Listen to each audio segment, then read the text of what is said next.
राशिद करेंगे बड़ी खबर से शुरुआत। ब्रेकिंग न्यूज आ रही है काशी से, बनारस से, वाराणसी से, और बड़ी खबर यह है कि अब से कुछ ही देर में काशी में बीजेपी नेताओं का धरना शुरू हो जाएगा। बीएचयू पहुंचने वाले हैं अमित शाह, बीएचयू पहुंचने वाले हैं अरुण जेटली। बेनियाबाग में बीजेपी के पीएम पद के उम्मीदवार मोदी की रैली को इजाजत नहीं मिलने को लेकर उठे विवादों के बीच मोदी आज वाराणसी पहुंचने वाले हैं। मोदी के कई प्रोग्राम्स को लेकर बीजेपी ने वाराणसी प्रशासन से इजाजत मांगी थी, लेकिन मिली नहीं। इस बात को लेकर बीजेपी और वाराणसी प्रशासन में काफी तनातनी बढ़ गई है। काशी में बीजेपी नेताओं का धरना है। बीएचयू गेट पर ही धरना दिया जाएगा। तमाम बीजेपी के आला नेता पहुंचेंगे। रामेश्वर चौरसिया पहुंच चुके हैं। अमित शाह और अरुण जेटली अब से थोड़ी ही देर में बीएचयू गेट पर पहुंचेंगे।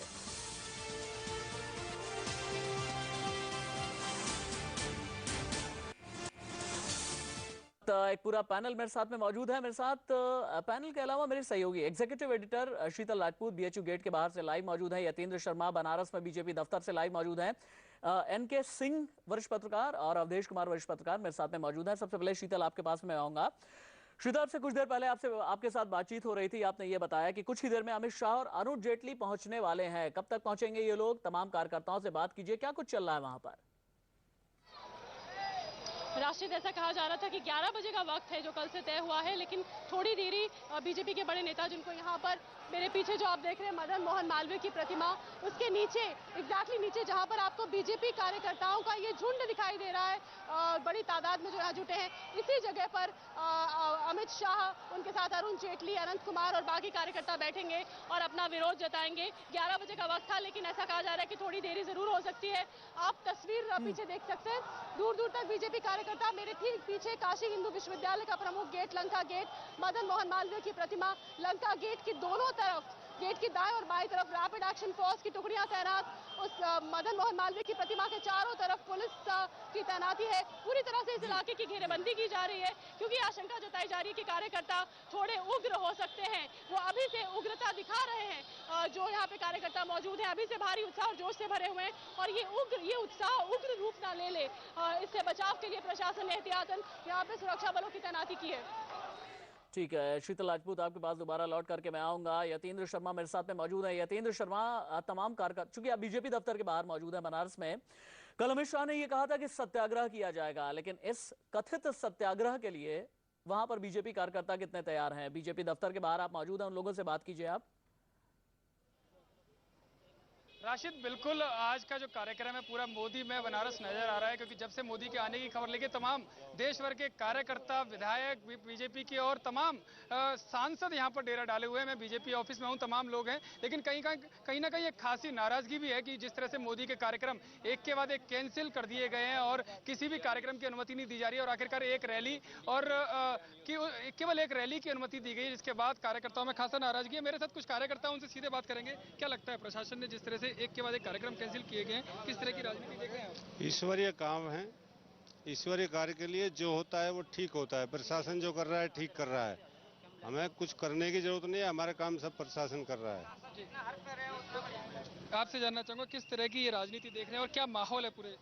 हमारे देश में लोकशाही चल रही है, और यहाँ उत्तर भारत के ये प्रशासन ने, उसमें भी वाराणसी के डीएम ने जो उत्तर भारत की सरकार का सुन के ये जो काम किया है, ये बहुत घटिया काम है, गिरा हुआ काम है, और उसका जवाब यहाँ वाराणसी की जनता, पूरे यूपी की जनता उनको 12 तारीख को वोट आप अल्पसंख्यक समुदाय से आते हैं, कहाँ से आए हैं, और क्या आपको लगता है जिस तरह से मोदी पर आरोप लगे जाते हैं वो सही है? मोदी जी पे जो आरोप लगे हैं वो बेबुनियाद है, और कोर्ट ने उन्हें क्लीन चिट दी है। और हम जो है छत्तीसगढ़ रायपुर से आए हैं, हमारे साथ में राज्य मंत्री डॉक्टर सलीम राज भी आए हैं।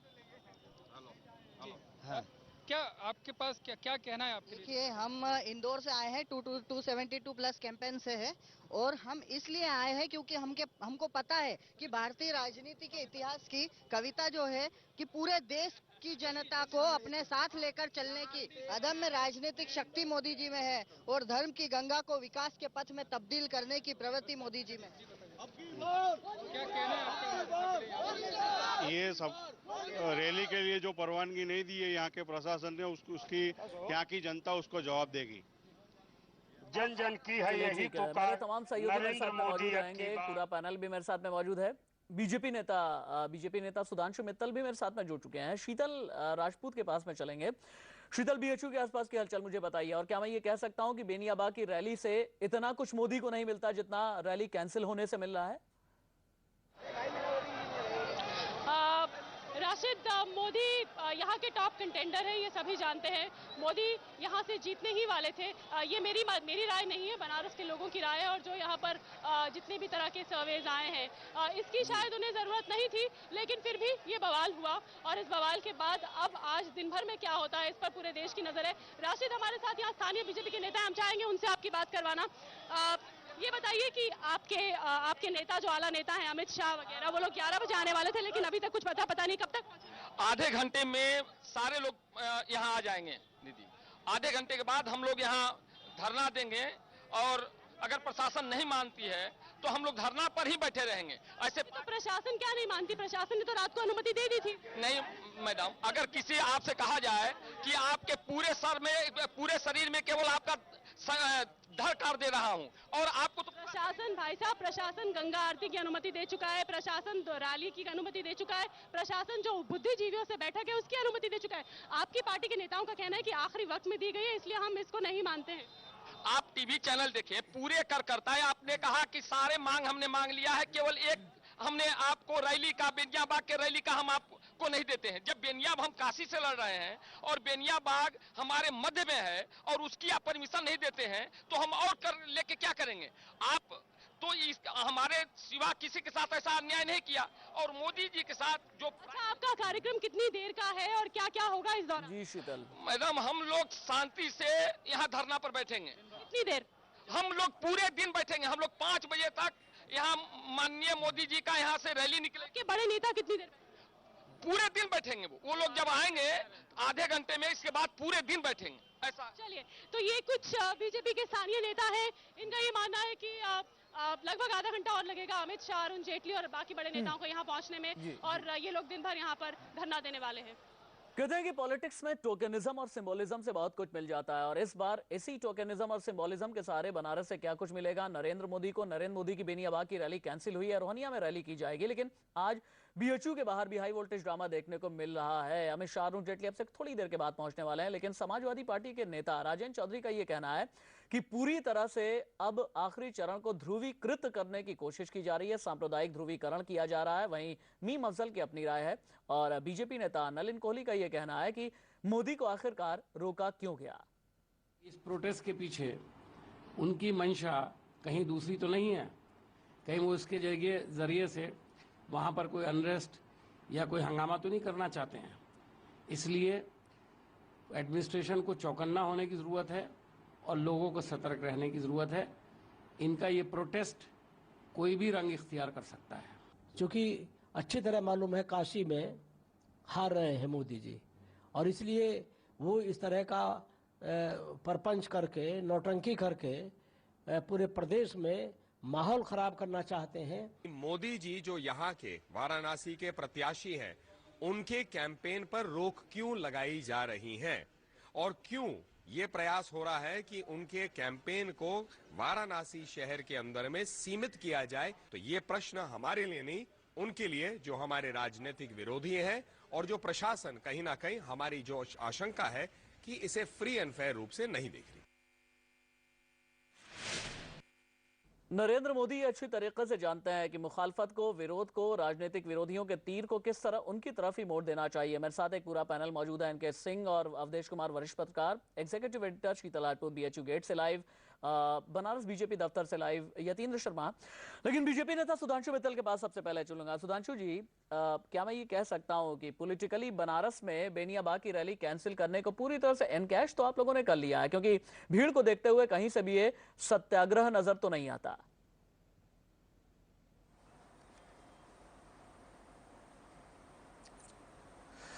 राशिद जी, इस विषय की गंभीरता को हल्का ना करिए। कुछ चीजें जो होती है राजनीति के परे होती हैं। ये विषय जो है, इसकी गंभीरता है कि ये पूरी प्रजातंत्र से जुड़ा हुआ एक विषय है जी। इस प्रजातांत्रिक व्यवस्था के अंदर चुनावों में एक प्रत्याशी अपने ही चुनाव क्षेत्र में अपना चुनाव प्रचार करेगा या नहीं करेगा, या वो किसी डीएम के, किसी रिटर्निंग ऑफिसर की कृपा दृष्टि पे उसका भविष्य निर्भर करेगा, ये तय करना पड़ेगा हमें। चुनाव आयोग का काम है निष्पक्ष चुनाव कराना। 5 कार्यक्रम लगे होते हैं नरेंद्र मोदी जी के, और कल शाम तक 5 में से 1 की इजाजत नहीं दी जाती है। उसके बाद जब हम लोगों जो है धरने की और अपनी प्रोटेस्ट करने की धमकी देते हैं, उसके बाद रात के 11 बजे आप देते हैं, और फिर आज ये प्रश्न उठे कि भाई यहां दे दी थी, यहां क्यों नहीं करे, वहां देती थी, ये कोई तरीका है क्या?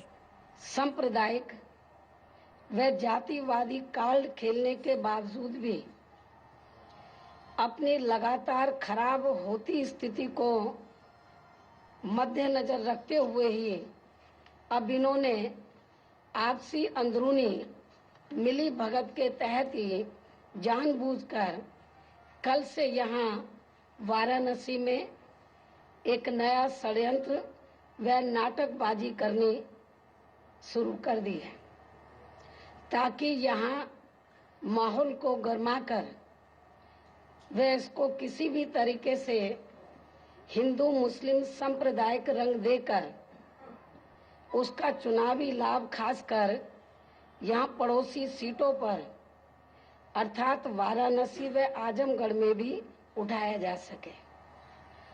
और इसी क्रम में इन दोनों पार्टियों की अंदरूनी मिली भगत के तहत ही अब जो यहाँ ताजा षड्यंत्रकारी ड्रामा हो रहा है, और इसमें खास तौर से वाराणसी के जिला प्रशासन का सहारा लेकर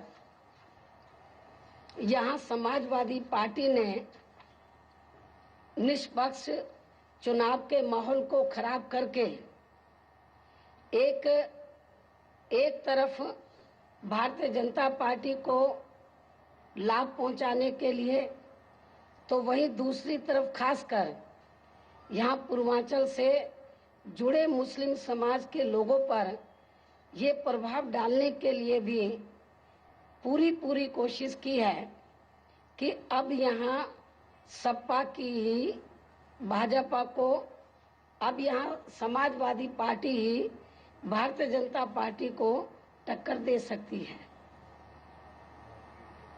जबकि इसमें रत्ती भर भी सच्चाई नहीं है। और इस संबंध में जहां तक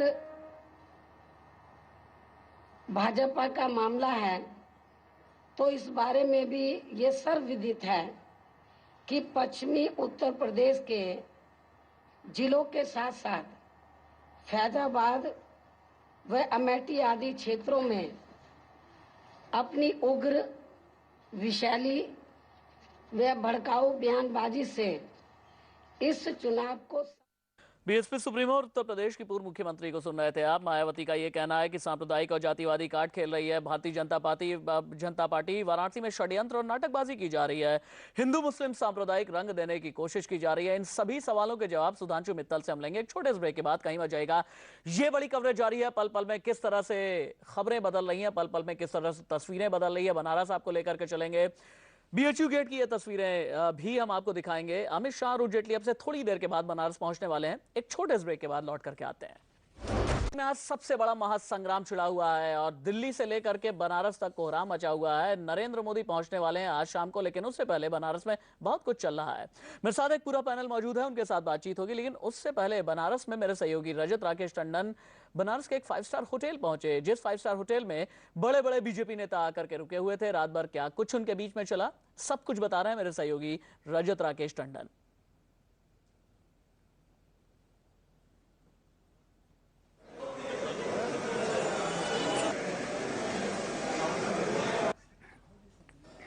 बनारस में राजनीतिक पारा बढ़ता जा रहा है। मैं इसमें मौजूद हूँ रेडिसन होटल में, जहां भारतीय जनता पार्टी के सभी वरिष्ठ नेता मौजूद हैं।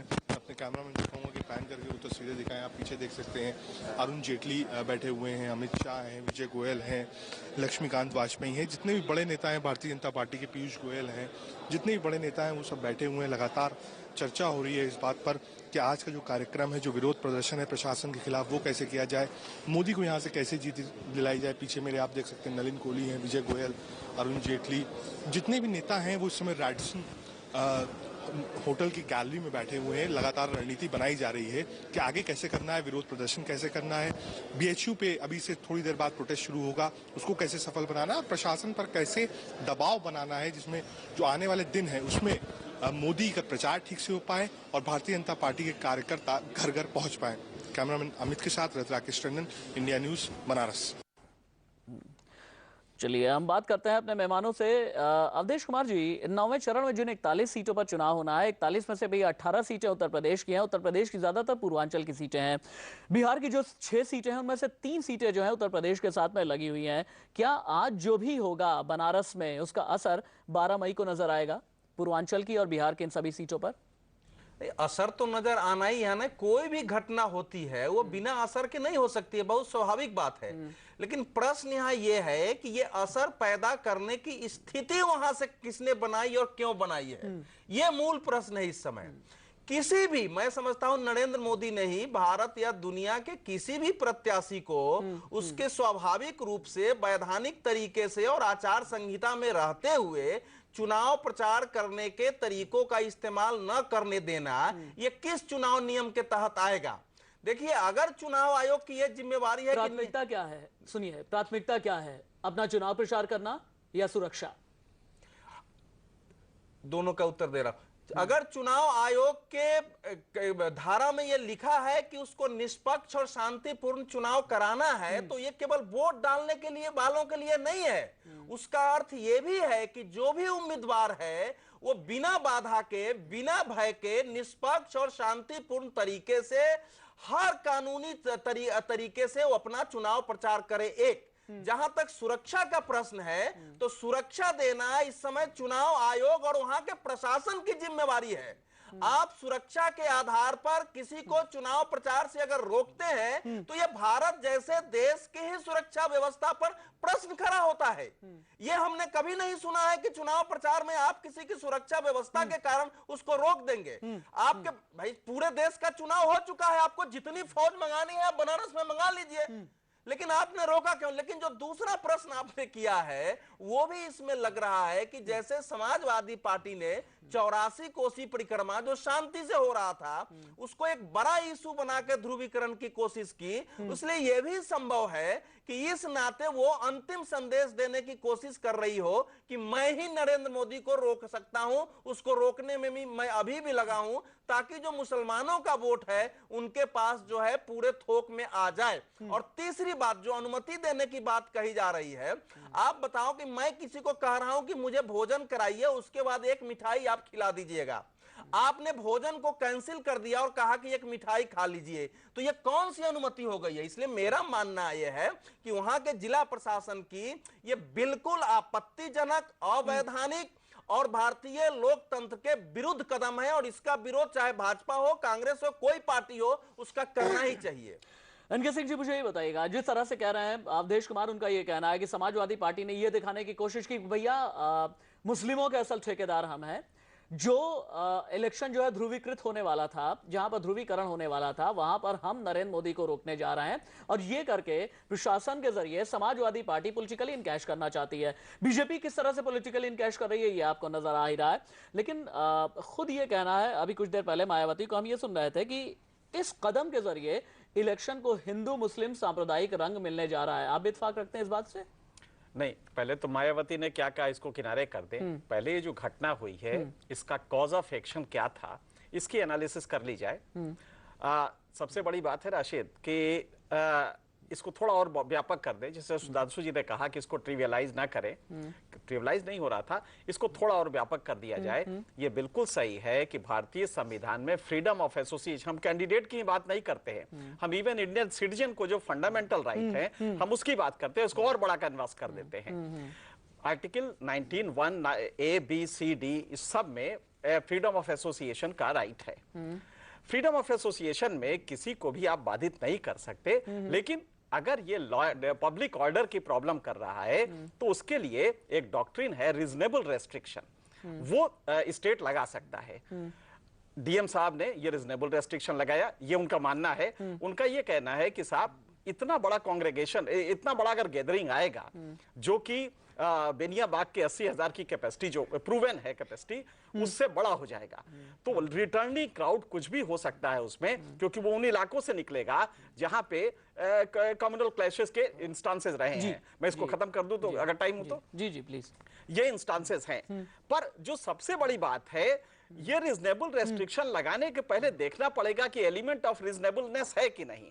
आपने एप्लीकेशन ऑफ माइंड किया, अपना दिमाग लगाया भी है कि नहीं। क्या आप 1-1.5 लाख के क्राउड को माफी के साथ आपको रोकना पड़ रहा है, आप अपनी बात पूरी करेंगे। शीतल राजपूत के पास में चलते हैं। शीतल राजपूत के साथ में बीजेपी नेता विजय सोनकर शास्त्री मौजूद हैं। ओवर टू यू शीतल।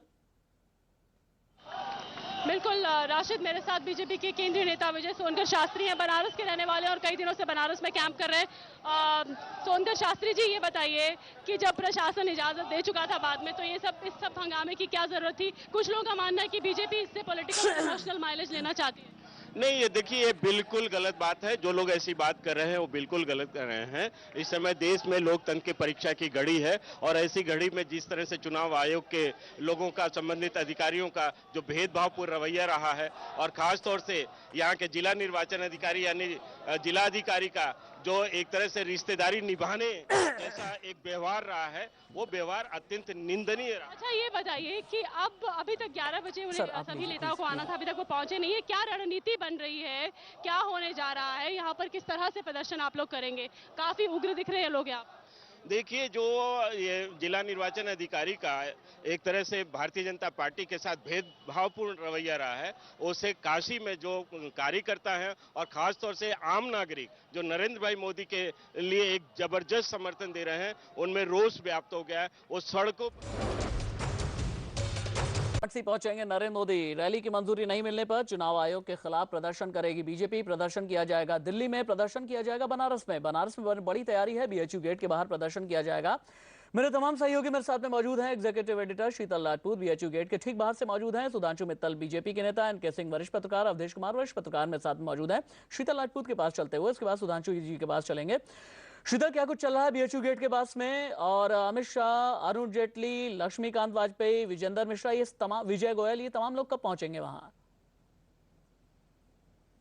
बिल्कुल, हमें ये सूचना मिली है राशिद के अब से थोड़ी ही देर में, कुछ ही मिनट में मेरे दाईं तरफ, मैं कैमरामैन अवधेश से कहूंगी कैमरा पैन करें, मेरे दाईं तरफ ये जो आप सड़क देख रहे हैं, जिसकी पूरी किनारे किनारे आपको बीजेपी कार्यकर्ता दिख रहे हैं और आम लोग और ये दुकानें आप देख रहे हैं, बस इसी सड़क से एक काफिला आएगा, कुछ गाड़ियां आएंगी जिसमें अमित शाह, अरुण जेटली और बाकी तमाम जो बड़े नेता हैं बीजेपी के, जिनको यहाँ पर धरना प्रदर्शन करना है मदन मोहन मालवीय की प्रतिमा के नीचे, अब से थोड़ी ही देर में आने वाले हैं। चंद मिनट की बात कही गई है, मुश्किल से 2 या 3 मिनट में उनको यहाँ पहुँचना चाहिए, ऐसा हमें स्थानीय नेता जो है बीजेपी के वो बता रहे हैं। लेकिन मैं देख सकता हूं कि बीएचयू के आसपास का जो इलाका है किस तरह भगवा रंग में रंगा हुआ है। हर एक झंडा दिख रहा है, हर एक टोपी दिख रही है। आपके ठीक पीछे की टोपियां दिख रही हैं। वहां पर जो महामना मदन मोहन मालवीय की मूर्ति है, उसके आसपास का इलाका भी काफी हद तक भगवा रंग में रंगा हुआ नजर आ रहा है। सुधांशु मित्तल बीजेपी चेहरे पर ये आपका पीलापन और शीतल का वो पूरा पीला ड्रेस का मुझे रहस्य समझ में नहीं आ रहा है। ये रहस्य इसलिए है, शीतल और मैंने पीला इसलिए पहना हुआ है क्योंकि हम लोग पूरी तरह तटस्थ पत्रकार हैं और हमें किसी रंग से मतलब नहीं होता है। शीतल कुछ कहना चाहती, बस संक्षेप में बोलिए शीतल। राशिद जी, हाँ, मैं ये कहना चाहती हूँ कि अवधेश जी, ये भगवा नहीं है, ये पीला है। मैं एक न्यूट्रल पत्रकार हूँ और ये पीला रंग है। अगर आप, वही मैंने भी कहा कि हम एक तटस्थ पत्रकार हैं और हमें रंगों से मतलब नहीं होता है। सुधांशु मित्तल मेरे साथ हैं। जी कलर ब्लाइंड हो गए हैं लगता है। सुधांशु मित्तल हमारे साथ मौजूद है। सुधांशु जी, आपसे थोड़ी देर पहले मायावती ने ये कहा कि आप लोग सांप्रदायिक कार्ड खेलते हैं, आप लोग जातिवादी कार्ड खेलते हैं। वाराणसी में षड्यंत्र किया जा रहा है, वाराणसी में नाटकबाजी की जा रही है, पड़ोसी सीट पर फायदा पहुंचे और इसीलिए एक high voltage event, high voltage drama create किया गया है। इसका जवाब दीजिए आप।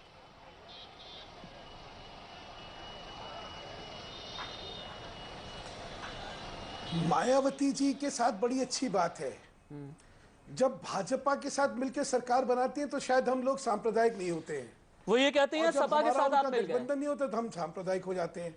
एक उर्दू का बड़ा अच्छा शेर था, एक सेकंड, एक बड़ा अच्छा शेर था, सूरज पे लगे धब्बा कुदरत के करिश्मे हैं, बुत हमको कहे काफिर अल्लाह की मर्जी है। मायावती जी के विचार, व्यक्तिगत विचार मुस्लिम समुदाय के बारे में क्या है सब जानते हैं, और चुनाव की राजनीति में ये जो भोंडापना है, इस तरह के बयानों से, इससे पूरी राजनीति इसलिए शर्मसार होती है क्योंकि इन बयानों की सार्थकता और विश्वसनीयता दोनों ही नहीं है। आज तक देश में सांप्रदायिकता के नाम पर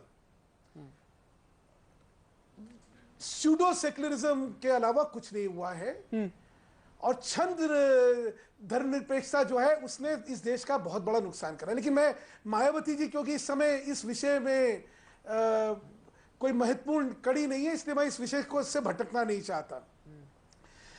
विषय गंभीर इसलिए भी है कि इसको सिर्फ एक इजाजत के रूप में ना देखिए, एक चीज की हमें करने की इजाजत मिली या नहीं मिली उसके ना देखिए। नरेंद्र मोदी जी आज सारे दिन का जो उनका कार्यक्रम था, उनके हर कार्यक्रम की इजाजत निरस्त कर दी गई थी। हमारे को कह दिया गया था कि ये इनमें से कोई कार्यक्रम नहीं कर सकते। 150 आदमी बुद्धिजीवी की जो गोष्ठी थी वो भी नहीं हो सकती, आरती भी नहीं हो सकती, ये भी नहीं हो सकता, वो भी नहीं हो सकता। जी सुधांशु जी, अच्छा इसका फायदा क्या था, इसके पीछे मंशा क्या होगी, प्रशासन ने जो किया होगा इसके पीछे और अगर ये आचरण आचरण निष्पक्ष नहीं था, मैं वही बता रहा हूं। देखिए, मैं मंशा तो बड़े आराम से साफ कर सकता हूं, लेकिन वो प्रश्न ही नहीं है। यहां संवैधानिक हक और संविधान की व्यवस्था का प्रश्न है। इलेक्शन कमीशन ने अभी तक इस डीएम को कैसे नहीं हटाया, जिस डीएम ने हमें परमिशन डिनाई करी थी रात के 11 बजे, जब जो है हमारे धमकी के बाद 11 बजे जब वो परमिशन देता है, तो या तो बाद में गलत कर रहा है या पहले गलत कर रहा है। और इलेक्शन कमीशन का ये उत्तरदायित्व है कि जो व्यक्ति इस संदिग्ध आचरण में पक्षपात कर रहा हो उसके खिलाफ फौरन कार्रवाई करी जाए, ताकि चुनावों में लोगों का भरोसा रहे। जी, इलेक्शन कमीशन ये नहीं करता है। जी, इलेक्शन कमीशन 6 घंटे 5 घंटे बाद तो एक तो उनकी प्रतिक्रिया आती है। मैं हैरान हूं क्या हो रहा है। अरुण जेटली जी 3-3 चिट्ठियां लिखते हैं, उसका तब तक जवाब नहीं आता है जब तक कि भाजपा ये ना सार्वजनिक रूप से ऐलान कर दे कि अब हम सड़कों में उतरने वाले हैं। जी, हम प्रजातंत्र को कर क्या रहे हैं। आप रहिए सुधांशु जी, मेरे साथ और भी एक पैनल मौजूद है, लेकिन उससे पहले 2 तस्वीरें हम दिखा रहे हैं। बनारस में विरोध किया जा रहा है, दिल्ली में विरोध किया जा रहा है। दिल्ली में वेंकैया नायडू, मुख्तार अब्बास नकवी आपको नजर आ रहे हैं। एनके सिंह जी, पॉलिटिक्स में 2 चीजें बहुत मायने रखती हैं, एक है पॉलिटिकल पोस्चरिंग और दूसरा है पॉलिटिकल टाइमिंग। क्या नरेंद्र मोदी को यह पता है कि जब भी उनकी तरफ तीर चले किस तरह से उसका भी बेहतरीन इस्तेमाल कर लिया जाए, पॉलिटिकली इनकैश कर लिया जाए, और उन्हें पॉलिटिकल टाइमिंग पता है कि कब मुखालफत करना है, कब विरोध करना है, कब अग्रेसिव होना है, कब माइल्ड होना है, कब डिफेंसिव होना है। हाँ, बड़ा अच्छा आपने सवाल किया, लेकिन बड़ा योद्धा जो होता है छोटे तीरों को कई बार वो दूसरी तरफ अपने बाकी लोगों को कह देता है कि तुम ये देखो हमारी गरिमा के खिलाफ है। पिछले कुछ 3-4 दिनों में हर छोटे तीर को मोड़ना ये मोदी की गरिमा के अनुरूप नहीं था। एक बड़ा विकास को लेके सारी जनता आज विकास एक बड़ा लहर तो हम नहीं कहेंगे, लेकिन एक बड़ा वर्ग है जो मोदी से मुतासिर है और मोदी के साथ जुड़ना चाहता है। ये मान रहा है कि भाई ये आदमी कम से कम भारत का नेता होने लायक है। ऐसे में जब आप जब तीर मोड़ने के चक्कर में छोटे छोटे तीर से इन्वॉल्व हो जाते हैं तो कहीं गरिमा नीचे आती है। तब एक डर लगने लगता है कि कहीं ऐसा तो नहीं कि इस पद के लिए जो हम लोग चुन रहे हैं उस गरिमा का है कि नहीं। लेकिन मुद्दा इसके अलावा है, आज जब ये धरना कर रहे हैं तो बिल्कुल सही है। मुझे समझ में नहीं आ रहा कि जब कहीं ना कहीं नाराज हुए होंगे तभी धरना कर रहे हैं, और बिल्कुल सही है कि किसी को प्रत्याशी को न करने दिया जाए उसके यहाँ रैली, इससे बड़ा तो कुछ हो ही नहीं सकता। Hijacking of democracy and that too by an ordinary returning officer जो कि फैसिलिटेट करने के लिए रखा गया है। तो इशू ये है कि क्या आपने आज वहां 20 बटालियन सेंट्रल फोर्सेस लगी हैं, 20,000 लोग हैं, लगभग एक डिवीजन है पूरा। उसके अलावा स्टेट पुलिस है। क्या आप 1 लाख की 2 लाख की भीड़ को, मान लीजिए हम 2 लाख मान लेते हैं, 2 लाख की भीड़ को आप कंट्रोल नहीं कर सकते। तो एक तो ये, लेकिन जो सबसे बड़ा हमें अभी तक रिडल समझ में नहीं आया, सुधांशु जी भी इसको शायद समझा पाए। एक चीज होती है जब आप एक्यूज करते हैं तो ये भी बताते हैं कि मेंसरिया क्या था, क्रिमिनल इंटेंट क्या था, या उसमें पर्पस क्या था। क्या डिस्ट्रिक्ट मजिस्ट्रेट अगर अपनी तरफ से कर रहा है तो ये उसको मालूम नहीं है कि ये हंगामा क्रिएट होगा और उससे पॉलिटिकल बेनिफिट क्या मिलने जा रहा है। मुझे अभी तक समझ में नहीं आ रहा कि इसके करने से हाईलाइट मोदी और हो रहे। अच्छा, मोदी को अब हाईलाइट होने की जरूरत भी नहीं है, ये जो धरना है ये उसे 4 गुना पब्लिसिटी दे रहा है। तो कहीं से भी मुझे नहीं लग रहा है कि मोदी की रैली, अगर रैली रखने से कोई बहुत बड़ा मोदी को फायदा मिल जाता है, ये भी नहीं समझ में आ रहा। तो मुझे अभी तक समझ में नहीं आया कि डिस्ट्रिक्ट मजिस्ट्रेट ने, जो कि रिटर्निंग ऑफिसर है, इस तरह की बचकानी हरकत क्यों की, जो कि मतलब कहीं से एक्सप्लेन नहीं हो पा रही है। सच्चाई ये है कि गंगा की लहरें भी सियासत के बाजार में हिचकोले खा रही हैं, सब बनारस में। सुधांशु जी कुछ कहना चाहते हैं, उनके पास चलेंगे, लेकिन यतीन्द्र शर्मा बनारस में बीजेपी दफ्तर के बाहर से मेरे साथ में मौजूद हैं। यतीन्द्र शर्मा, 2-3 चीजें हैं वहां पर। जो तमाम लोग हैं बीजेपी के तमाम कार्यकर्ता, उनसे पूछिए कि आज शाम में जब मोदी उनके पास में पहुंचेंगे वो क्या उम्मीद कर रहे हैं कि नरेंद्र मोदी उनसे क्या कुछ बातचीत करेंगे, वो लोग नरेंद्र मोदी से क्या कुछ बातचीत करेंगे, और क्या ये माना जाए कि 12 मई से पहले नरेंद्र मोदी आज आखिरी बार बनारस आ रहे हैं?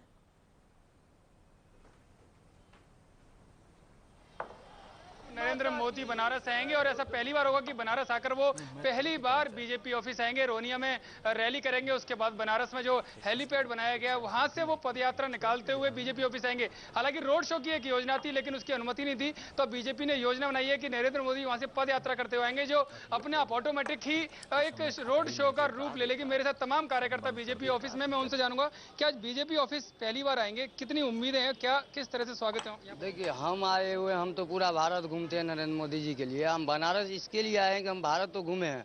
हमारा जो नरेंद्र मोदी जितने जा रहा हो, रामविलास पासवान जी का रिकॉर्ड तोड़ेंगे। सबसे बड़ा रिकॉर्ड रामविलास पासवान जी का। तो बनारस वाले से हम इतना कहना चाहते हैं, हम तो पूरा घूमे हैं, हमको किसी से कुछ लेन देन नहीं रहता। काफी बड़े समर्थक दिखाई दे रहे हैं, सर पर केतली दिखाई दे रही है और पूरा कलर जो बीजेपी का कलर होता है वो दिखाई दे रहा है। कमल का फूल इन्होंने अपने। यतीन शर्मा आप रहेंगे मेरे साथ में। हाँ, एक अच्छा रंग आप दिखा रहे हैं, लेकिन एक जरूरी तस्वीर आ रही है, वो एक बार मैं दर्शकों को दिखा दूं। तस्वीर यह है, रेडिसन होटल से बीजेपी के नेता निकल चुके हैं, अमित शाह निकल चुके हैं, अरुण जेटली निकल चुके हैं, लक्ष्मीकांत वाजपेयी निकल चुके हैं, इनके अलावा विजय गोयल हैं, विजेंद्र मिश्रा हैं, तमाम जो बीजेपी के आला नेता हैं वो बनारस के होटल रेडिसन से निकल चुके हैं BHU गेट की तरफ जाने के लिए। शीतल, रेडिसन होटल से BHU गेट तक का रास्ता कितने किलोमीटर का है, कितनी देर में यह सफर तय होता है?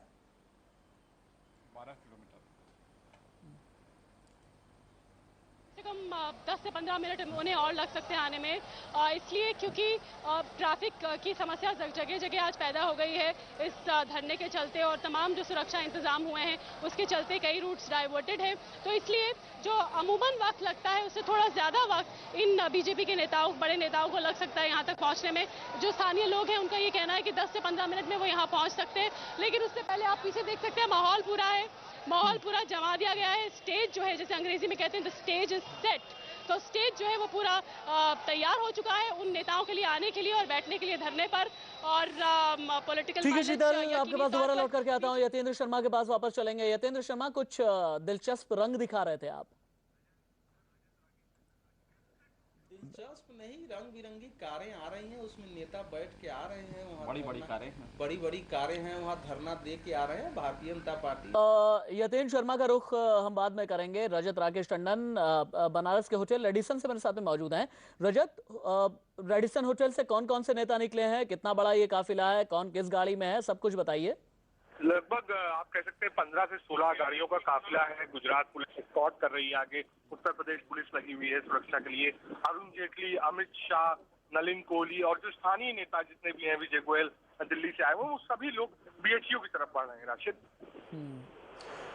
BHU की तरफ काफिला बढ़ रहा है, लगभग 15 से 16 गाड़ियों का काफिला है। रजत राकेश टंडन मेरे सहयोगी हैं, उन्होंने ये बताया है। अरुण जेटली, अमित शाह, लक्ष्मीकांत वाजपेयी, नलिन कोहली, बीजेपी नेता BHU गेट के लिए निकले हैं। 15-16 गाड़ियों का काफिला है और रेडिसन होटल से BHU गेट के लिए ये तमाम नेता रवाना हो गए हैं। वहां पर ये लोग बैठेंगे, BHU गेट के बाहर धरना दिया जाएगा। अरुण जेटली, अमित शाह के साथ बीजेपी के और भी तमाम कार्यकर्ता हैं और वहां पर पहले से भीड़ जुटी हुई है। हालांकि 11 बजे का निश्चित समय था, लेकिन 40-45 मिनट गुजर चुके हैं। अब से कुछ ही देर के बाद रेडिसन होटल से BHU गेट पर पहुंचने वाले हैं अरुण जेटली और अमित शाह। मुलायम सिंह का एक तरीका है। अवधेश जी की एक छोटी सी टिप्पणी, उसके बाद ब्रेक लूंगा मैं। यह है कि वो विरोध करने का मौका तो देते हैं, लेकिन नेताओं का पूरा ख्याल रखते हैं। हमेशा मैंने देखा अयोध्या मूवमेंट के भी समय बाहर जरूर विरोध होता था, लेकिन नेता लोग सही देखिए होता क्या है ना अवधेश जी, होता क्या है, मैं आपको वो हमेशा ध्यान रखते हैं। होता क्या है, जब भी कोई विरोध किया जाता है, जब भी कोई काफिला रोका जाता है, तो फायदा तो सिक्के के दोनों ही पहलू देखे जाते हैं, फायदा दोनों का ही पहुंचता है, चाहे समाजवादी पार्टी होगी चाहे बीजेपी की होगी। रथ यात्रा रोकी गई तब भी 84 कोसी परिक्रमा रोकी गई तब भी। कारण क्या है? एक ब्रेक के लिए हम रुकते हैं। शीतल राजपूत मौजूद हैं, यतीन्द्र शर्मा है, सुधांशु जी से भी बात होगी, NK सिंह जी, अवधेश कुमार साहब, इन सभी के साथ बातचीत जारी रखेंगे। एक छोटे से ब्रेक के बाद कहीं मत जाइएगा, अब असल में हाई वोल्टेज ड्रामा शुरू होने वाला है। में पहुंचने वाले हैं नरेंद्र मोदी, लेकिन आज बनारस में नरेंद्र मोदी का पहुंचना यूं ही नहीं है, सामान्य नहीं है, सामान्य राजनीतिक प्रक्रिया नहीं है, बल्कि यहां पर कई प्रतिक्रियाएं हैं। और आज नरेंद्र मोदी का पहुंचना और बीजेपी का कथित सत्याग्रह, बहुत कुछ है, कई खबरें यहां छिपी हुई हैं। मेरे सहयोगी Sheetal Rajput, executive editor BHU gate के ठीक बाहर से मौजूद है। शीतल, आपसे थोड़ी देर पहले पता चला है कि अमित शाह, अरुण जेटली वगैरह सब लोग बस पहुंचने ही वाले हैं चंद मिनटों में ही। बिल्कुल, यहाँ पे पुलिस की हलचल तेज हो गई है।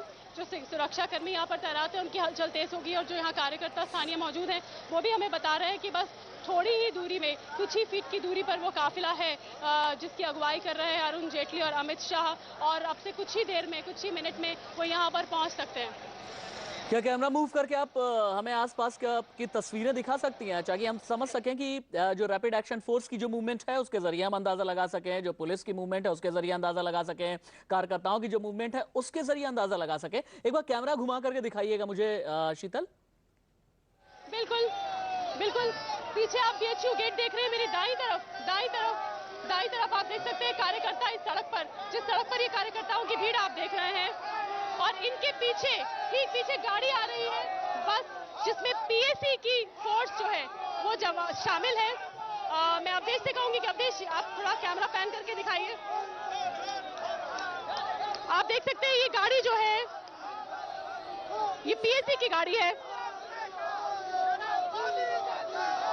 आसपास कार्यकर्ताओं की भीड़ है और बस यहाँ से कुछ ही फासले पर हमें बताया गया है अरुण जेटली और अमित शाह का काफिला जो है वो है, यानी कुछ ही मिनट में, कुछ ही सेकंड में वो यहाँ पहुंचने वाले हैं।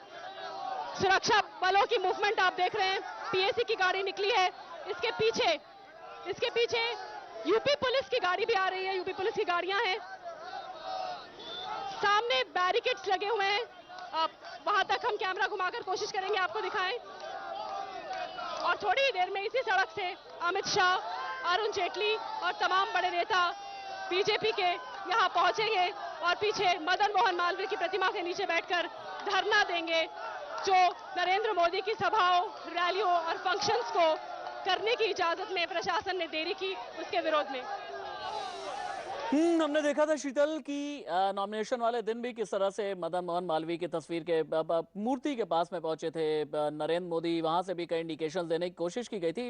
लेकिन शीतल, आसपास की जो मैं तस्वीरें देख पा रहा हूं, आपके चारों ओर जो मैं तस्वीरें देख पा रहा हूं, मुझे ये बताइएगा बीजेपी कार्यकर्ता लगभग कितनी संख्या में है? और तस्वीरों में मुझे नजर आ रहा है कई यहाँ पर ठेले हैं, बहुत ज्यादा ठेले हैं, कई साइकिल है, कई रिक्शा है, पेडल रिक्शा जो होता है वो पेडल रिक्शा मुझे दिखाई दे रहा है, कई मुझे ठेले नजर आ रहे हैं। क्या इन सभी लोगों को बुला करके ये जताने की कोशिश की गई है कि भैया यहाँ पर सिर्फ एयर कंडीशन रूम में बैठे हुए नेता ही नहीं आएंगे, बल्कि आम लोग आएंगे, आम कार्यकर्ता आएगा, आम जन आएंगे, जो वाकई में सीधे तौर पर नरेंद्र मोदी के साथ इमोशनली कनेक्टेड हो चुके हैं? क्या ये तस्वीरें वही सब बयां कर रही हैं? तस्वीरों को एक बार फिर से समझाइए मुझे।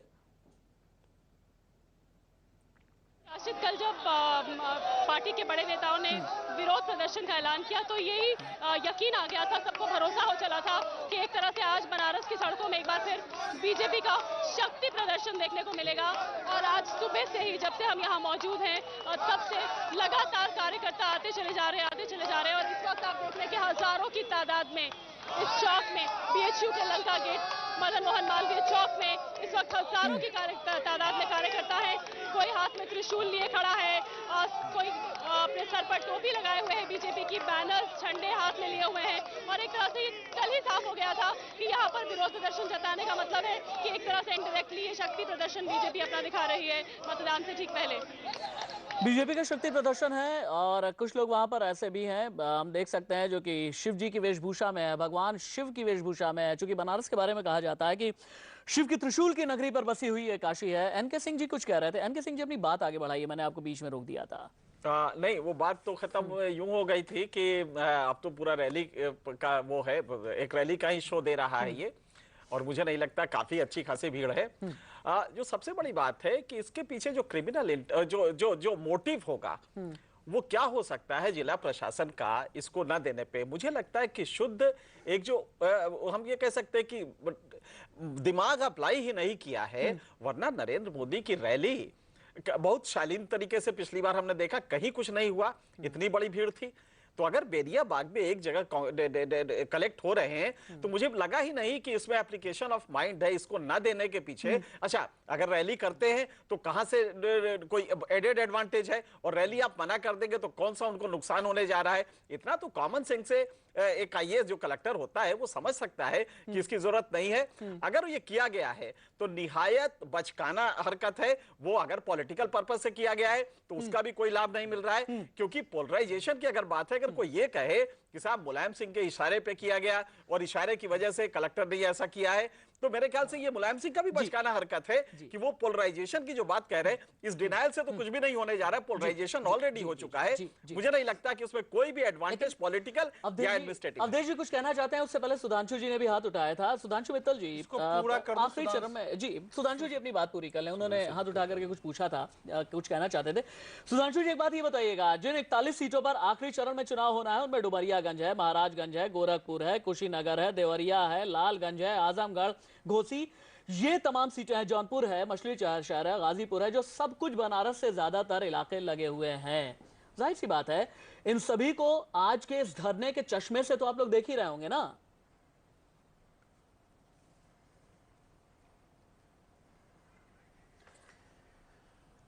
राशिद जी, पहले मैं एनके सिंह जी ने जो बात कही उस पे कहना चाहता हूं। एनके सिंह जी ने बड़ी एक गंभीर बात करी कि भाई इसके पीछे मेंसिया क्या है, मकसद क्या है। क्योंकि तो ये तो स्पष्ट है कि जब आप 5 कार्यक्रमों की इजाजत नहीं देते हैं तो उसके पीछे जो है नियत में कहीं खोट है। क्योंकि एक इजाजत ना देने के पीछे तो कोई कारण हो सकता है, भाई 4 आप कर रहे हैं, 1 में नहीं दी गई, लेकिन 5 की 5 कार्यक्रमों की इजाजत नहीं दूंगा मैं, तो इसके पीछे तो एक विकृत मानसिकता और एक राजनीतिक उद्देश्य ही हो सकता है। राजनीतिक उद्देश्य बताने की मुझे जरूरत नहीं है, वो किसके रिश्तेदार हैं, उनकी धर्मपत्नी किसके साथ पढ़ती थी, ये सारी चीज जानते हैं। एक और समझ लीजिए, ध्रुवीकरण की राजनीति जो है भाजपा के लिए फायदेमंद नहीं है। ये बात कोई क्यों नहीं समझता है। हम क्यों चाहेंगे ध्रुवीकरण करवाने की राजनीति की करने की। 92 में बाबरी मस्जिद वाला विषय हुआ, 93 में यूपी में हारे हैं। मुझे एक ब्रेक लेना है, लेकिन 96 भी नहीं जीते। आप कह रहे हैं कि कोई समझता नहीं या फिर आप समझा नहीं पाते। अवधेश कुमार मेरे साथ में मौजूद हैं, अवधेश जी का भी रिएक्शन मैं लूंगा। एक छोटे से ब्रेक के बाद सबसे पहले अवधेश जी के पास में पहुंचूंगा। दिल्ली में विरोध, बनारस में विरोध किया जा रहा है, एक छोटा सा ब्रेक।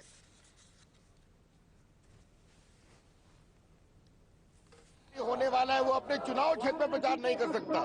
वहां के रिटर्निंग ऑफिसर बिल्कुल पक्षपातपूर्ण रवैया वहां के समाजवादी पार्टी के दबाव में कर रहे हैं। आप बताइए, उनका नामांकन हुआ, लाखों लोग आए थे, तब तो कोई दिक्कत नहीं थी। वो बंगाल में कहते हैं कि नरेंद्र मोदी का किसी भी तरह का कदम हो, राजनीति में गढ़ा हुआ कदम हो, राजनीति में सधा हुआ बढ़ाया हुआ कदम हो, हर एक कदम बड़ी खबर बन जा रहा है।